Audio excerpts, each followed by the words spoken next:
स्वागत है आपका थाला ऑनलाइन क्लासेस में। आप फिर जुड़ चुके हैं थाला ऑनलाइन क्लासेस। आज हम आपको पढ़ाएंगे केमिस्ट्री का पार्ट 2। तो पार्ट 1 में ने तो हमने आपको जो है कि बहुत सारी चीज़ बता दिए थे। पार्ट 2 में हम आपको बता रहे हैं कि ये है आपका पार्ट 2। तो पार्ट 2 में हम बताए रासायनिक अभिक्रिया की मुख्य विशेषता, यानी कि जो रासायनिक अभिक्रिया हम बताएं तो उसके कुछ मुख्य विशेषताएं ही तो होंगे। तो उसके कुछ मुख्य विशेषताएं क्या है? निम्न है। क्या है? निम्न। तो वो जो है कि रासायनिक अभिक्रिया की मुख्य विशेषता क्या क्या है? पहला, गैसों की उत्पत्ति। दूसरा, अवक्षेपण का निर्माण करना। तीसरा, रंग में परिवर्तन। चौथा, तापमान में परिवर्तन। पांचवा जो है कि आपका क्या है? अवस्था में परिवर्तन। ठीक, तो ये सारी 5 प्रक्रिया जो है कि आप लोग को याद रखना चाहिए, क्योंकि ये सभी प्रक्रिया कभी कभी पूछ दिया जाता है बोर्ड एग्जाम में। अगर नहीं भी है तो पूछ लीजिएगा अगर रासायनिक अभिक्रिया क्या है।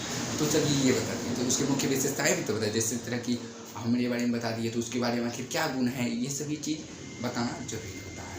तो इस प्रकार से हमने आपको जो है कि रासायनिक अभिक्रिया की मुख्य विशेषताएं बता दिया। अब जो है कि हम जो है कि उसी से एक चीज़ रासायनिक अभिक्रिया तो हम बता दें, लेकिन रासायनिक समीकरण क्या है? रासायनिक समीकरण, तो यहाँ पे आप लोग कंफ्यूज है। कभी कभी रासायनिक समीकरण के बारे में बहुत से विद्यार्थी इस तरह का काम करते हैं कि रासायनिक समीकरण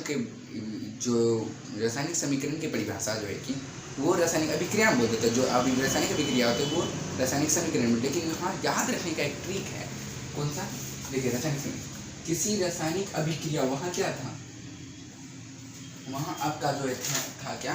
जब 2 या 2 से अधिक पदार्थ मिलकर, तो यहाँ देखिए वो रासायनिक अभिक्रिया जो बनता है वही कोई किसी रासायनिक अभिक्रिया में भाग लेने वाले पदार्थ, यानी जो भाग लेता है वो पदार्थ को, जिस तरह मानते हैं कैल्शियम को इस तरह लिखते हैं, कैल्शियम को इस तरह, उसको सी से सूचित, कार्बन क्या कहते हैं, ऑक्सीजन को हम ऑक्सीजन लिखते हैं ऑक्सीजन। आप लोग सोचिएगा कि सर पहले से लिखते हैं तो ऑक्सीजन लिखते हैं, ऑक्सीजन। इसको हम क्या चीज़ से सूचित करते हैं? ओ से। वही प्रकार किसी रासायनिक अभिक्रिया भाग लेने वाले पदार्थ को संकेत, यानी संकेत या सूत्र द्वारा लिखा जाता है, उसे ही रासायनिक समीकरण कहते हैं।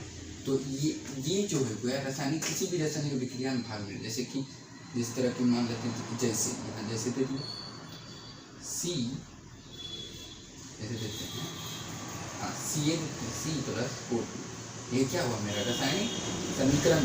ये मेरा रासायनिक समीकरण, इधर भी ये पूरा मेरा रासायनिक समीकरण। ठीक, इस तरह से हमने आपको समझा दिया।